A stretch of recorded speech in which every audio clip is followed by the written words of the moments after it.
grab pen and paper. Physically writing notes stimulates your brain's hippocampus. This handles memory and learning.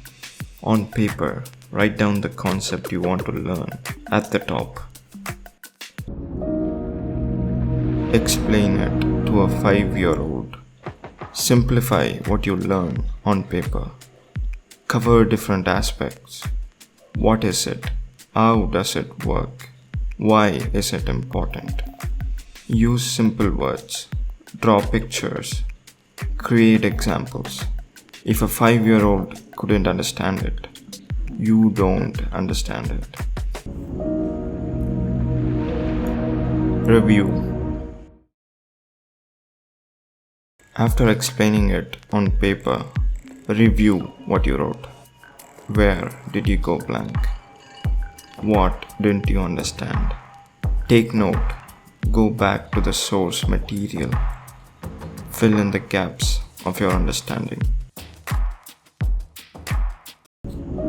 Refine. With new understanding, you can start refining.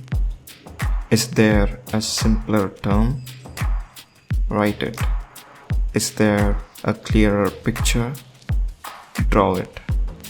Is there a better layout? Organize it. Adopt the mind of a sculptor.